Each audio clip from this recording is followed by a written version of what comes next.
నమస్తే సురేష్ బాబు గారు. కీర్తి గారు నమస్కారం అండి. సో, ఫిబ్రవరి మంత్‌లో వృశ్చిక రాశి వారికి ఎలా ఉండబోతుందండి? ప్లస్ ఆర్ మైనస్ హాఫ్‌గా ఉందా? కంప్లీట్‌గా బావుందా? ఎలా ఉంటుంది? అసలు జ్యోతిష శాస్త్రం ఒక ఉపయోగం ఏంటి? దీన్ని మహర్షులు మనకి ఎందుకు ఇచ్చారు? ఓకే. దానికి ఒక రీజన్ ఉండాలి కదండీ. ఇది భగవత్ స్వరూపం, దివ్యమైన జ్ఞానం, పవిత్రమైన జ్ఞానం, బ్రహ్మ జ్ఞానం అంటారండి. ఈ జ్ఞానం ఉన్న వాళ్ళని దైవజ్ఞులు అంటారనమాట. జ్యోతిషం ఎవరు గౌరవించినా, జ్యోతిష శాస్త్రాన్ని ఎవరు చెప్పినా కానీ వాళ్ళు డైరెక్ట్గా బ్రహ్మలోకం వెళ్ళిపోతారని చెప్పేసి శాస్త్రంలో పేర్కొన్నారండి.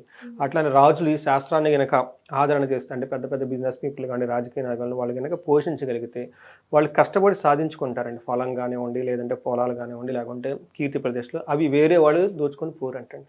మనం చూస్తుంటుంటాం కదండి, 5 సంవత్సరాలు బాగా అధికారంలో ఉంటారు, నెక్స్ట్ 5 సంవత్సరాలు జైల్లో వెళ్ళిపోయి భయపడుతూ ఉంటారు. కారణం ఏమంటారండి, జ్యోతిష శాస్త్రాన్ని వాళ్ళు ఆదరిస్తే ఇలాంటి జరగవు అని చెప్పేసి మన శాస్త్రాలు చాలా క్లీన్గా ఉందండి. ఎందుకంటే వశిష్ఠ మహర్షి కూడా ఆస్ట్రాలజర్ అండి, రాములు వారి దగ్గర గురువు అండి అనమాట. అందుకని చెప్పేసి ఈ శాస్త్రాన్ని ఆదరించటం, నమ్మటం, తర్వాత వినటం, అట్లీస్ట్ తెలుసుకుంటే సగం కష్టాలు పోతాయని చెప్పేసి రెమెడీస్ అందులో ఉన్నాయండి. అందుకని ఇది ఎందుకు అవసరం అంటే, ధర్మార్థ కామ మోక్షాలు సాధించడం అనేది భూమి మీద పుట్టిన ప్రతి మనిషికి చేసే పని అండి. అది ఏ కంట్రీ కానీ, ఏ రిలీజియన్ కానీ, ఎవరైనా కానీ ధర్మము, అర్థము, కామము, మోక్షం చుట్టే ఉంటుంది. ఇవి సాధించేటప్పుడు కొన్నిసార్లు చాలా పాజిటివ్గా ఉంటుంది, కొన్నిసార్లు చాలా టఫ్గా ఉంటుంది, ఇబ్బందులు ఫేస్ చేస్తారు.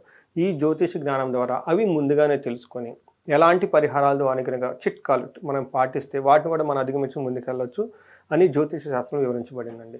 దీన్ని ప్రతి ఒక్కళ్ళు సద్వినియోగం చేసుకోవాలని చెప్పేసి మనం కోరుకుందామండి. ఇంకా చాలామందికి తెలవనేమంటేనండి, ఈ రాశి ఫలాలు దేవుళ్ళు కూడా వింటారండి, వాళ్ళకు కూడా ప్లానెట్స్ ఉంటాయండి. అంతేకాకుండా సూక్ష్మ రూపంలో ఉండి ఎంతోమంది యక్షలు, కిన్నెలు, కింపురుషులు అంటారు కదండి, సెమీ గాడ్స్, డాడ్స్ అండి, అలా భూత ప్రచారం మనకు తెలవకుండా ఎన్నో ఉంటాయండి మన చుట్టూ, కొన్ని వేల కోట్లు ఉంటాయి. అవి కూడా వింటూ ఉంటాయండి, వాళ్ళకు కూడా మాకు ఎలా ఉంది అని తెలుసుకుంటూ ఉంటారండి, అనుకూలంగా ఉంటుందని చెప్పేసి. అందుకని ఇలాంటిది గొప్ప ఈ అవకాశం మాఘమాసంలోనూ మనం అందులో ఫిబ్రవరి మంత్లో రాశి ఫలాలు చెప్పుకుంటున్నాము.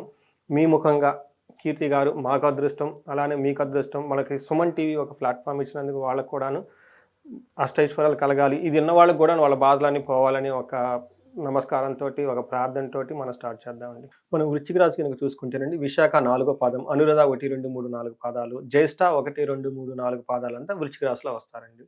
అంతేకాకుండా పేరు బలం కనుక ఎవరిదైనా కనుక చూసుకుంటే వీళ్ళకి తో, నా, నీ, ను, నే, నో, యా, ఈ, యు ఈ అక్షరాలు మోరార్లెస్ ఇదే సౌండ్తో ఉన్న పేర్లంతా కూడాను మనకి వృశ్చిక రాశి కిందే వస్తారండి. మనం గ్రహస్థితి కనుక చూసుకుంటే కుంభరాశిలోకి సూర్యుడు 12వ తారీఖు వెళ్తున్నాడు, అదే కుంభరాశిలోకి బుధుడు కూడా 11వ తారీఖే వెళ్తున్నారండి. 11వ తారీఖు ఫిబ్రవరి 11 వెళ్తున్నారు అనమాట. అంతేకాకుండా శుక్రుడు వచ్చేటప్పటికి మే 31 వరకు మీనరాశిలో ఉంటారండి, ఉచ్చ స్థానంలో ఉంటారు. కుజుడు వచ్చేటప్పటికి మిథున రాశిలోకి ప్రవేశిస్తున్నారండి జనవరి 21. వాళ్ళు 2 months అక్కడే ఉంటారండి. సో ఈ గ్రహాల యొక్క స్థితిని కనుక మనం కనుక చూసుకుంటే మనకి మహర్షులు లఘు గోచారము, సూక్ష్మ గోచారం ఒక కాన్సెప్ట్ ఇచ్చారండి. దీని ప్రకారం సమరీ వెరీ క్విక్గా మంత్ అంటే ఎలా ఉంటుందో తెలుసుకోవచ్చు. అందులో ఫస్ట్ సూర్యుడు మారక ముందు, మారిన తర్వాత కనుక చూసుకుంటే, మారక ముందు 3వ ఇంట్లో ఉండటం వల్ల వీళ్ళకి లక్ష్మీ ప్రవాహం ఎక్కువ వచ్చే అవకాశం ఎక్కువగా ఉంటుంది. పుత్రుల ద్వారా భార్యదాత చక్కగా కలిసి ఉండే అవకాశం ఎక్కువగా ఉంటుంది. అయితే వీళ్ళకి శత్రువాదం ఎక్కువ ఉంటుంది. తర్వాత మనకు కొన్నిసార్లు లైఫ్కి సంబంధించిన విషయాల్లో కొంచెం ఏమని చెప్తారంటే, కొంచెం డిఫికల్ట్ ఫేస్ చేసే అవకాశం ఎక్కువగా ఉంటుంది. ఇది కూడా హెల్త్ కాంప్లికేషన్స్ ఉండే అవకాశం ఎక్కువగా ఉంటుంది. అయితే సూర్యుడు మారిన తర్వాత వీళ్ళకి అగౌరవం జరిగే అవకాశం ఎక్కువగా ఉంటుంది. ధనప్రాప్తి చాలా చక్కగా ఉంటుంది. పుత్రులతోటి, భార్యతోటి చక్కగా ఎంజాయబుల్గా ఉంటారు.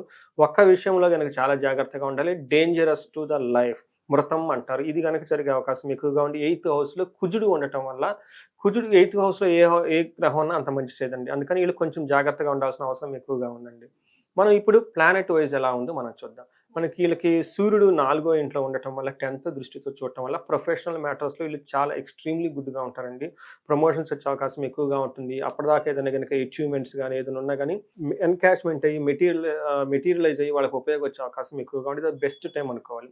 అయితే 4th హౌస్లో ఉండటం వల్ల ఏమవుతుందంటే అండి, అంతఃక్లేశ, గృహం ఛిద్రం, సౌఖ్యహాని, భోజనం, ప్రయాణ విఘ్నే మాప్నోతి, చతుర్థతే రవి సంయుతే. 4వ ఇంట్లోకి రవి ఉంటే ఏమవుతుందంటేనండి, మనస్సులో ఎక్కడో విచారం పడే అవకాశం ఎక్కువగా ఉంటుంది.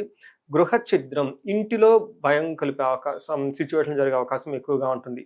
కానీ భార్యాపుత్రులతో చక్కగా ఉంటారు. ఆ విషయం ఏదో ఒక విషయం ఉంటుంది కానీ భయం కలిపేది, బట్ ఓవరాల్గా బాగుంటారు. సౌఖ్య హాని మా భోజనం, ఇక్కడ ఏం చెప్తారంటే సుఖంగా లేకపోవటం, చక్కగా భోజనం చేయకపోవటం, ఇలాంటి సంఘటనలు జరుగుతూ ఉంటాయి.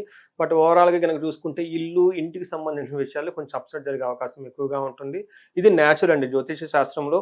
బయట హ్యాపీగా ఎక్కువగా ప్రొఫెషనల్ గా హ్యాపీగా ఉంటే ఇంట్లో ఉండం అది అది అది వయసు అనమాట. కొంతమంది వచ్చేటప్పుడు టిపికల్ గా భార్య బిడ్డలు హోమ్ చూసుకునే వాళ్ళకి అవుట్ సైడ్ లో ఎక్కువగా ఉండే అవకాశం ఎక్కువ ఉండదు అనమాట. సో అందుకని ప్రయాణ విఘ్నం ఆపనది. ప్రయాణాలు గనక చేస్తే కొంచెం విఘ్నాలు కలుగుతూ తర్వాత కొంచెం ఇబ్బంది పడుతూ ప్రయాణాలు చేసే అవకాశం ఎక్కువగా ఉంటుంది. ఒక రకంగా చెప్పాలంటే వీళ్ళు ఒక 60% సూర్యుడు వీళ్ళకి చాలా చక్కగా మంచి యోగ్యతను ఇస్తాడని చెప్పుకోవాలి. మిగతా విషయంలో ఇంటి విషయంలో ప్రయాణాల విషయంలో జాగ్రత్తగా ఉంటే సరిపోతుంది. నెక్స్ట్ మనకి కుజుడు కనుక మనం చూసుకుంటే కుజుడు కూడా వీళ్ళకి మిక్స్డ్ అయిన వాతావరణాన్ని ఇస్తున్నారు. ఫస్ట్ వీళ్ళకి మంచి ధన ప్రవాహం చాలా బాగుంటుంది. ఎందుకంటే 11th హౌస్లో దృష్టి చూడటం వల్ల, 3వ ఇంట్లో దృష్టి ఉండటంలో శత్రువుల పైన ఆధిత్యాన్ని ప్రదర్శిస్తారు.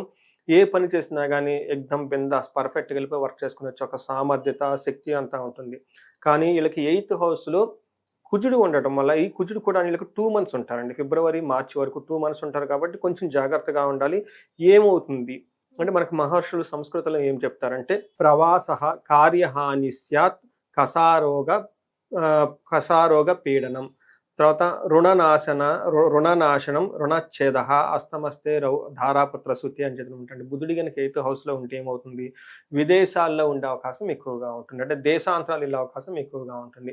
ఉన్న పోజీ ప్లేస్ని కానీ ఊరిని కానీ వదిలేసి దూరంగా వెళ్ళే అవకాశం ఎక్కువగా ఉంటుంది. అక్కడ కొంచెం ఇబ్బందులు పడే అవకాశం ఎక్కువగా ఉంది. అంతేకాకుండా పనులు జరగకుండా అవకాశం ఎక్కువగా ఉంటుంది. ఈ టైంలో వీళ్ళకి విపరీతమైన దగ్గు వచ్చే అవకాశం ఎక్కువగా ఉంటుంది. వీళ్ళు ఈ వృశ్చిక రాశి వాళ్ళు ఈ నిజంగా ఇవి జరుగుతున్నాయా లేదా కామెంట్లో పెట్టాలండి. ఎందుకంటే నేను కూడా ఎక్స్పీరియన్స్ అనేది. వృశ్చికం మీరున్నారు కాబట్టి కరెక్ట్గా మీరు నాకు ఇందులో కామెంట్ డైరెక్ట్గా చెప్పండి. నక్షరాశి ఫలాలు చూసుకుని ఎలా ఉంటుంది ఏంటి అనేది.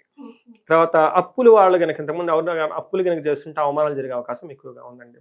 ఇది ఓవరాల్గా కనుక మనకి కుజుడు వల్ల మనకి ఉండేది. అయితే వీళ్ళకి శుక్రుడు చాలా యోగ్యతను ఇస్తున్నాడు. 5th హౌస్లో ఉండి 11th హౌస్లో ఉండటం వల్ల శుక్రుడు వీళ్ళకి చాలా చాలా చక్కగా మంచి యోగ్యతను ఇస్తాడు. ఎలా అంటే దాసీభృత్య జనాలాభ నిత్య మృష్టాన్న భోజనం ధనధాన్య లాభ అభీష్టర సిద్ధి అని చెప్తారనమాట. పంచమస్తే భృగో గతి అని చెప్పేసి చెప్తారనమాట. పంచమలో కనుక శుక్రుడు ఉంటే వీళ్ళకి ఏమవుతుందంటాం, దాసీ జనులతోటి, పరివారాలతోటి, ఎంప్లాయీస్ తోటి, సబార్డినేట్స్ తోటి చక్కగా కలిసి వాళ్ళకి కావాల్సిన వర్క్ అంతా చేయించుకుంటూ ఉంటారు. ప్రతిరోజు మంచి భోజనం చేస్తారు. ధన లాభము ధాన్య లాభం ఉంటుంది. ఇష్ట ఆర్థ లాభము సుఖంగా ఉంటారు. అంతేకాకుండా 11th హౌస్లో దృష్టి ఉండటంతో లేడీస్ అయితే కనుక జెంట్స్ ద్వారా చాలా చక్కగా కోఆర్డినేషన్ చేసి మంచి మంచి గొప్ప పనులు చేస్తారు. అదేవిధంగా జెంట్స్ అయితే కనుక లేడీస్ ద్వారా వాళ్ళతో కోఆర్డినేట్ చేసుకొని చక్కగా మంచి అన్యోన్యత ముందుకెళ్ళే అవకాశం ఎక్కువగా ఉంటుంది. శుక్రుడు వీళ్ళకి పర్ఫెక్ట్గా మంచి రిజల్ట్ ఇస్తున్నారని మనం చెప్పుకోవాలండి. సో మరి నక్షత్రాల ప్రకారం ఎలా ఉంటుందో, నక్షత్రం కనుక చూసుకుంటే వీళ్ళకి విశాఖ నక్షత్రం వాళ్ళకి ఈ మాసం అంతా జయప్రదంగా ఉంటుందండి. ముందు ఏదైనా అప్స్ అండ్ డౌన్స్ ఉన్నా ఫైనల్గా they landed in the success. తర్వాత వీళ్ళకి బంధించబడినటువంటి సిచ్యువేషన్ ఎక్కువగా ఉంటుంది. భయంగా గొలిపే సిచ్యువేషన్స్ కూడా ఎక్కువగా ఉండే అవకాశం ఎక్కువగా ఉంది. అనురాధ నక్షత్రం వాళ్ళకి ఈ మాసం అంతా జయప్రదంగా ఉంటుంది, ఐశ్వర్యవంతంగా ఉంటుంది. అయితే వీళ్ళకి 3 విషయాలు జాగ్రత్తగా ఉండాలి. ఏదో ఒక విషయంలో బంధించబడినట్లు ఉంటారు. భయము, అతిగా భయపడే అవకాశం కూడా ఎక్కువగా ఉంటుంది. ఫైనల్గా జ్యేష్ఠ నక్షత్రం వాళ్ళకి మీరు చూసుకుంటే జయప్రదంగాను, తర్వాత ఐశ్వర్యవంతంగాను, లాభప్రదంగాను, ధన ప్రవాహం కూడా చాలా బాగుంటుంది. 2 విషయాలని జాగ్రత్తగా ఉండాలి. ఒకటి వీళ్ళకి బంధనము, భయము, ఏదో ఒక విషయంలో బంధించబడినటువంటి సిచ్యువేషన్ ఉంటుంది. రెండోది భయంగా కలిపే సిచ్యువేషన్స్ ఎక్కువగా ఉంటాయి. కాబట్టి వీటిని కొంచెం దృష్టిలో పెట్టుకొని ప్లాన్ చేస్తే బాగుంటుంది. నక్షత్రం వాళ్ళకి జ్యేష్ఠ నక్షత్రం వాళ్ళు కార్యహాని బుద్ధినాశనం, రాంగ్ డెసిషన్ తీసుకొని తద్వారా వాళ్ళు తలపెట్టిన పనిని ఒకటి కోల్పోయే అవకాశం ఎక్కువగా ఉంటుంది. అనురాధ నక్షత్రం వాళ్ళకి రాంగ్ డెసిషన్స్, విశాఖ నక్షత్రం వాళ్ళు కూడా రాంగ్ డెసిషన్. బట్ ఓవరాల్గా ఈ నక్షత్రం వాళ్ళు ఇంపార్టెంట్ పనులు కనుక చేసుకునేటట్లయితే 1-2 సార్లు పెద్దవాళ్ళని సంప్రదించి, లేదంటే ఒక జ్యోతిష్కుని సంప్రదించి, ఒక సబ్జెక్ట్ మ్యాటర్ ఎక్స్పర్ట్ని సంప్రదించి వాళ్ళ చేత రివ్యూ చేసుకొని ముందుకెళ్తే చాలా బాగుంటుంది. తర్వాత జ్యేష్ఠ నక్షత్రం వాళ్ళకి 6th డేట్ నుంచి 19th డేట్ వరకు కొంచెం హెల్త్ కాంప్లికేషన్స్ ఉండే అవకాశం ఎక్కువగా ఉంది. సో డేట్ తో సహా ఖచ్చితంగా చెప్తున్నారు కాబట్టి అఫ్ కోర్స్ అన్ని నక్షత్రాల వారికి కూడా ఎలాంటి రెమెడీస్ ని సూచిస్తారు సురేష్ గారు? ఫస్ట్ రెమెడీస్ అండి వీళ్ళకి జయప్రదంగా ఐశ్వర్యవంతంగా ఉందండి. ఇంకా కనుక వీళ్ళకి ఏదైనా బాగా సక్సెస్ రావాలి, ఫారిన్ వెళ్ళాలి, లేదంటే ఇంకా ఏదైనా కనుక కావాలి కనుక అనుకుని అంటే వాళ్ళకి ఏమవుతుందంటేనండి ఇప్పుడిప్పుడే వాళ్ళు అర్ధాష్టమ శని నుంచి బయటకు వస్తున్నారు. వీళ్ళ చుట్టూ నాకు వచ్చే ఫోన్ కాల్స్ కూడా కొత్త కొత్త ఇప్పటిదాకా బాధపడిన వాళ్ళు కొత్త ఇల్లు కొనుక్కుందామని, ఇప్పటిదాకా జాబ్ లేని ఆఫర్లు వస్తున్నాయని, ఇప్పటిదాకా ధనం లేని వాళ్ళు ధనానికి సంబంధించి ఫోన్లు చేస్తుంటే రెస్పాండ్ అవుతున్నారు. ఇట్లా పాజిటివ్ న్యూస్లు రావడం స్టార్ట్ అయింది అంటున్నారు. ఓకే. ఎందుకంటే నాకు చాలా మంది క్లయింట్స్ ఈ వృశ్చిక రాశి వాళ్ళు రిపీటెడ్ ఫోన్లు చేస్తూ నాకు టచ్లో ఉంటారనమాట. అంటే వాళ్ళ మైండ్ సైకిల్ వాళ్ళ చుట్టూ ఉన్నది కూడా నాకు అప్డేట్ చేసేస్తూ ఉంటారు అనమాట. ఆటోమేటిక్ ఫోన్ వచ్చేస్తుంది నాకు. అంతకుముందు ఇంట్లో బాగా ప్రాబ్లమ్స్ ఉన్నాయి అన్నవాళ్ళు ఇప్పుడు కొత్త ఇల్లు కొనుక్కుంటున్నామండి, వాసు ఎలా ఉంటుందని అడగడం ఫోన్ చేస్తే స్టార్ట్ చేయబోతుంది అనమాట. ఇంతకుముందు పెళ్ళిళ్ళు కావట్లేదు అనుకున్న వాళ్ళు ఇప్పుడు ఆపర్చునిటీస్ వస్తున్నాయండి, మ్యాచెస్ చూస్తారా. ఇంతకుముందు ప్రాబ్లం ఏంటి, అసలు ఎవరు రావట్లేదు, పెళ్లి చేసుకోవట్లేదు. ఇప్పుడు నాకు ఎందుకు చేస్తున్నారంటే మ్యాచెస్ వస్తున్నాయండి, మ్యాచెస్ చూడండి చెప్పేసి వస్తున్నాం. అంటే నాకు హ్యాపీ అండి. పాపం మా క్లయింట్స్ ఎంతో బాధలు పడి వాళ్ళు ఒక పాజిటివ్ న్యూస్లు వస్తుంటే నాకు కూడా ఆనందంగా ఉంటుంది. అలానే ఈ వృశ్చిక రాశి వాళ్ళు నిదానంగా మంచి దాంట్లో వస్తున్నారు కాబట్టి వీళ్ళకి ఇంకా ఎవరైనా గనక జయప్రదంగా ఇంకా బాగుండాలనుకుంటే ఇది కూడా సూర్యుని వల్ల వస్తుంది కాబట్టి వీళ్ళకి మనకి సూర్యుని గురికి సంబంధించి మనకి గోధుమలు 1 kg దానం చేస్తే చాలా బాగుంటుంది. గాయత్రి మంత్రాన్ని చాట్ చేస్తే చాలా బాగుంటుంది. ఉపనయనం చేసుకొని త్రికాల సంధ్యావం చేసిన వాళ్ళకి పర్ఫెక్ట్గా ఈ టైంలో కనుక చేస్తే ఇప్పుడు ఆల్రెడీ సూర్యుడు ఫేవరబుల్గా ఉన్నారండి, ఇంకా బాగా చేస్తే ఇంకా ఫేవరబుల్గా ఉంటారు. సో ఇది చేస్తే సూర్యుడికి సంబంధించి చాలా బాగుంటుంది. ఇంకా కనుక ఎవరైనా జయం రావాలనుకుంటే వీళ్ళకి మనకేం చెప్తామంటేనండి మన్యు పాశుపత హోమం కనుక చేయించుకుంటే పెద్ద పెద్ద ఇంకా ఏమన్నా అంబిషన్స్ అవన్నీ ఉంటాయి కదండి వాళ్ళకి, హై లెవెల్లో చేయాలనుకున్న వాళ్ళకి మన్యు పాశుపత హోమం కనుక చేయించుకుంటే ఇది కూడా ఆంజనేయ స్వామికి సంబంధించింది కాబట్టి కనిపించి కనపడన ఉన్న శత్రువులు బాధ ఉన్నా, విపరీతమైన దృష్టి ఉన్నా, నరఘోష ఉన్నా, ఏది ఉన్నా కానీ కొన్నిసార్లు జాతకం బాగుంటుందండి కానీ రిజల్ట్ రాదు. ఎందుకు వీళ్ళకి ఈ పాయింట్ చెప్తున్నానంటేనండి ఇప్పటిదాకా అర్ధాష్టమ శని వల్ల ఏళ్ళు బాధలు పడిన వాళ్ళు కొత్త కొత్త ఆపర్చునిటీస్ వస్తున్నాయి.